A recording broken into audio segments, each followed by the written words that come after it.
There are certain piano pieces that sound so beautiful, so expressive that many people assume that they'll be difficult to play. But the truth is, some of these more famous classical works are actually more manageable than you think. In this video, I want to share with you 5 pieces that sound advanced, but are actually very playable for the later beginner to the early intermediate player. If you've always admired these pieces but thought they were out of reach, you might be pleasantly surprised. Number 1.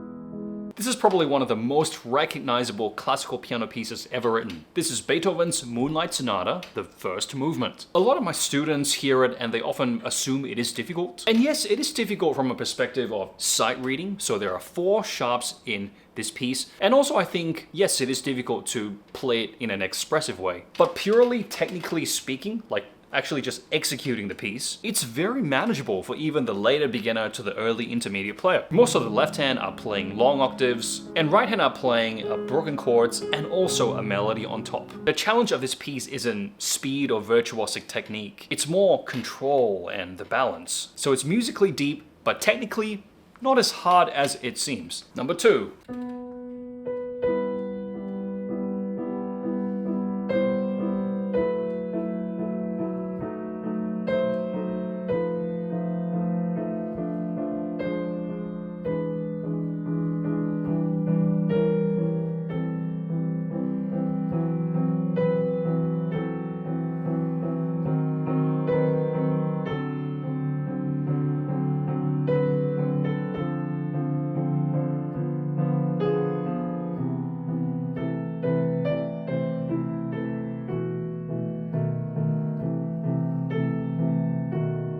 This one is Chopin's Prelude in E minor, Opus 28, number 4. The piece sounds incredibly emotional and sophisticated, but if you look closely at the score, the technical demands are quite modest. The left hand are playing these consistent block chords, and the right hand is playing a melody. The hard part about this piece is more the expressive element and the control as well. So how do you play the right hand in a loud enough volume so that the left hand doesn't cover up the right hand? A lot of my students play something like this.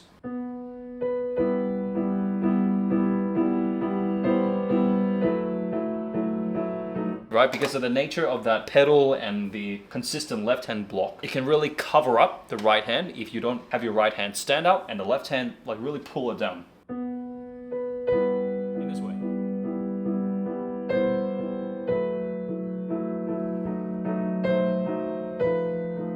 So if you're someone that wants to improve in that right hand and left hand balance, check out this one. It's a shorter work as well, just a 1-pager.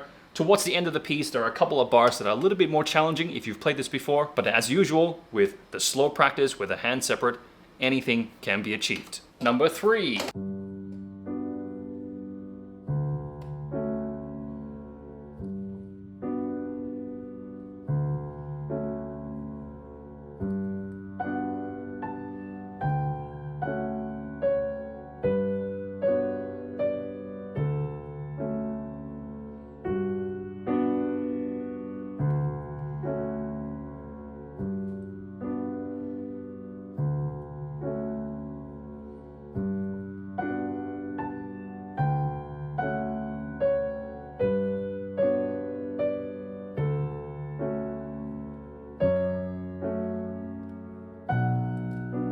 Another beautiful and famous piece. This is Erik Satie's Gymnopedie No. 1. It has a very calm, floating atmosphere, and many people assume it requires advanced technique to execute. I believe, technically speaking, it's quite approachable. I think why this piece sounds advanced is likely due to the pedal and also the range of the piece. Okay, so we have a lot of this kind of bass chord,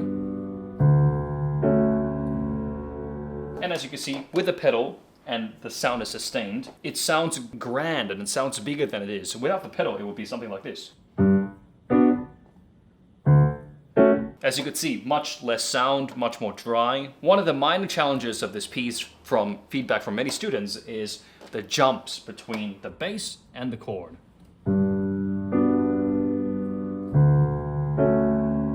Students find that it's really hard to kind of keep moving around. But the piece does follow a very simple bass chord, bass chord, bass chord pattern. And right hand, just like the previous piece, Prelude in E minor, plays a single line, easy to follow melody. The main challenge here, in my opinion, is more controlling, actually keeping the beat 1, 2, 3, 1, 2, 3.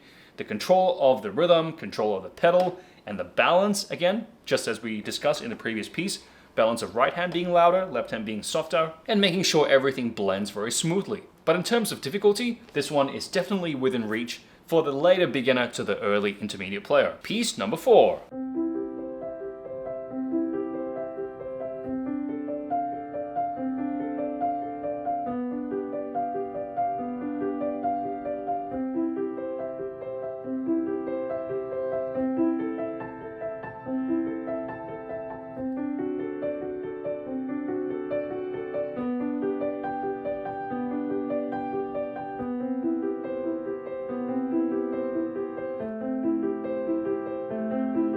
Piece number 4 is Bach's Prelude in C. Now, on first glance, when you see the sheet music, it might seem like, whoa, there's just so many notes. But when you understand what's happening, it becomes much simpler.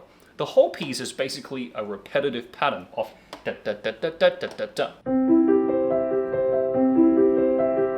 But just using different notes from different chords. First combination is, the second combination is, and of course, it's gonna take some time to learn the different shapes, the different notes. But once you get that pattern, it becomes not very difficult to execute. What makes this piece sound, I think, impressive and advanced is due to the chord progression that Bach used. He composed it in a way where there is sort of an emotional quality that develops and develops and develops until it climaxes. But purely speaking from an execution standpoint, this piece is completely doable for even an early beginner student. Piece number 5.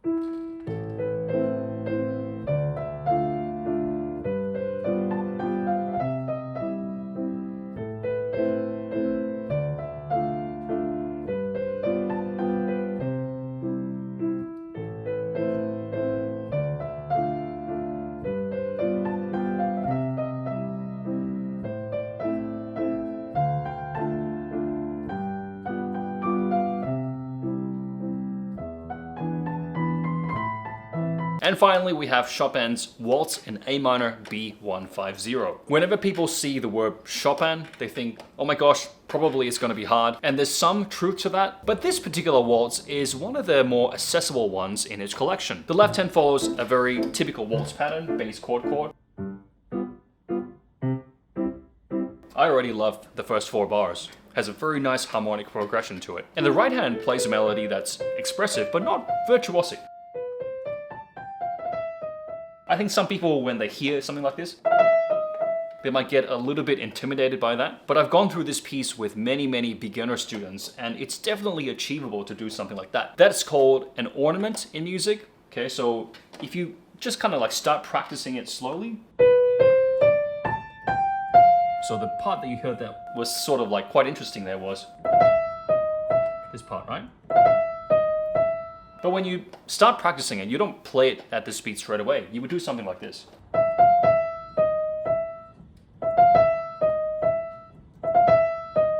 And eventually you speed up and you go. The biggest challenge here is more, I think, the musical phrasing and that timing of that 1, 2, 3, 1, 2, 3 waltz, keeping a steady pulse. But with a bit of patience, the later beginner and the early intermediate player can definitely tackle even this Chopin waltz. So if you're this later beginner or early intermediate player looking to expand your repertoire, there you go. These are some 5 pieces I have for you. They sound sophisticated and expressive, but they don't require extreme technical ability. If you enjoyed this video, I've also created a PDF that actually has all the pieces I recommend people, whether they're in the early stage or middle stage or sort of a late stage in piano, the pieces and the technical abilities that they need to have in each level. Check out my Essential Piano Roadmap PDF, it's completely free. Link is in the description below. Which of these 5 pieces have you learned? Let me know in the comments. Have a great practice week, and I'll see you in the next video.